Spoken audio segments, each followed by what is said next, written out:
सरकार ये पॉलिसी अगर बनाए कि हम 5 किलोमीटर से लेकर के 30 किलोमीटर के बीच में सबका पोस्टिंग देंगे। हम नहीं करेंगे घर के आंगन में दे दीजिए, लेकिन आप 200-200 किलोमीटर पोस्टिंग देंगे, वो टीचर क्या पढ़ाएगा? और अगर उसके परिवार की बाध्यता इस तरह की है कि वो घर पे ही रहेगा, उसके बच्चे छोटे हैं, पति है, परिवार है। देखिए, सरकार कुछ मांगों को सुनी है, सही बात है, उसका हम स्वागत भी करते हैं।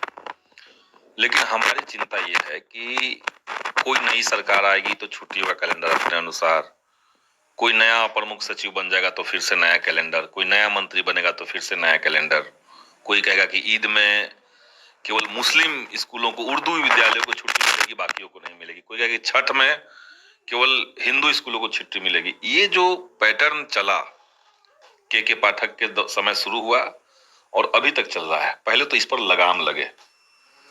सेंट्रल गवर्नमेंट का एक रूल है, वो रूल कहता है कि पूरे देश के सरकारी स्कूल जितने हैं उसमें हाई स्कूल मैक्सिमम कितना दिन, मिनिमम कितना दिन खुलना चाहिए, मिडिल स्कूल कितना दिन खुलना चाहिए और प्राइमरी स्कूल मिनिमम कितना दिन खुलना चाहिए।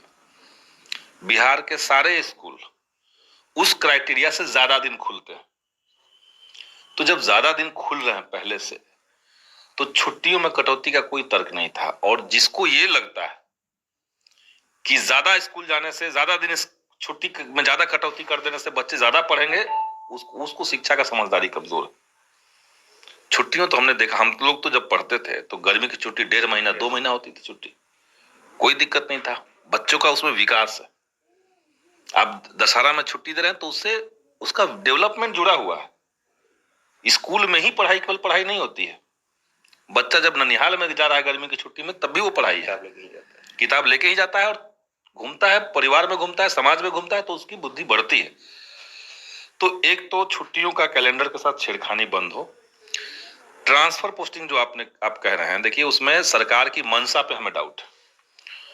उसमें समहाउ गवर्नमेंट को लगता है कि टीचर को टारगेट अगर करेंगे तो जनता में यह मैसेज जाएगा कि हम शिक्षा को लेकर सीरियस हैं, जबकि मामला इसका उल्टा है, रिजल्ट इसका उल्टा है। कुछ लोगों को लग सकता है क्या मास्टर को टाइट कर दिया के पाठक आकर के, लेकिन शिक्षक का काम और किसी कर्मचारी के काम में मूलभूत अंतर यह है कि शिक्षक को शिक्षा देनी है, ज्ञान देना है। ज्ञान आप किसी से जबरदस्ती निकलवा नहीं सकते। पोस्टिंग है, इस पे अभी भी सरकार का रुख जो है वो स्पष्ट नहीं है, क्योंकि सरकार ने बीच में देखिए किस तरह का इलॉजिकल रूल ला दिया था। यही ये सिद्धार्थ ने लाया था, 10 अनुमंडल का विकल्प देना अनिवार्य है सभी के लिए। अब समझिए, जो टीचर को आप पहले से ही जिला आवंटित कर चुके हैं, उनका डॉक्यूमेंट वेरिफिकेशन हो चुका है उस जिला में, अब आप कह रहे हैं कि 10 अनुमंडल। 10 अनुमंडल का मतलब क्या होता है? 10 अनुमंडल में कम से कम 3 या 4 जिला आपको लेना पड़ेगा। यहाँ तो ऐसे ऐसे जिला है जिसमें एक अनुमंडल है। तो टीचर को आप जबरदस्ती जिला बदल करना चाह रहे थे। 2020 में सेवा शर्त नियमावली आई, उसमें सरकार ने ऐच्छिक ट्रांसफर की बात कही। 2022 में बिहार विधानसभा के अंदर मेरे ही प्रश्न पर मंत्री ने खड़ा होकर के कहा कि छठे चरण की नियुक्ति खत्म होगी और टीचर को हम ऐच्छिक स्थानांतरण करेंगे। 2022 की बात है, आज 24 खत्म होने जा रहा है। तब से आप नियमावली बना रहे हो। नियमावली जब बनाए तो इतना स्टूपिड नियमावली बनाए कि सारे टीचर सड़क पे आ गए। फिर आप उसको वापस लिया, फिर करेंगे, फिर से आप अप्लाई कीजिए। तो कहीं ना कहीं ये जो शिक्षा विभाग है उसकी सक्षमता पे हमें डाउट है, एक बात।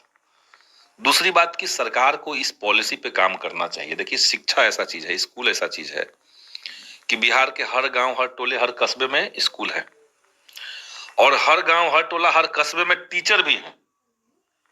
कोई ऐसा गांव नहीं जहां से एक ना एक व्यक्ति टीचर ना हो, सब जगह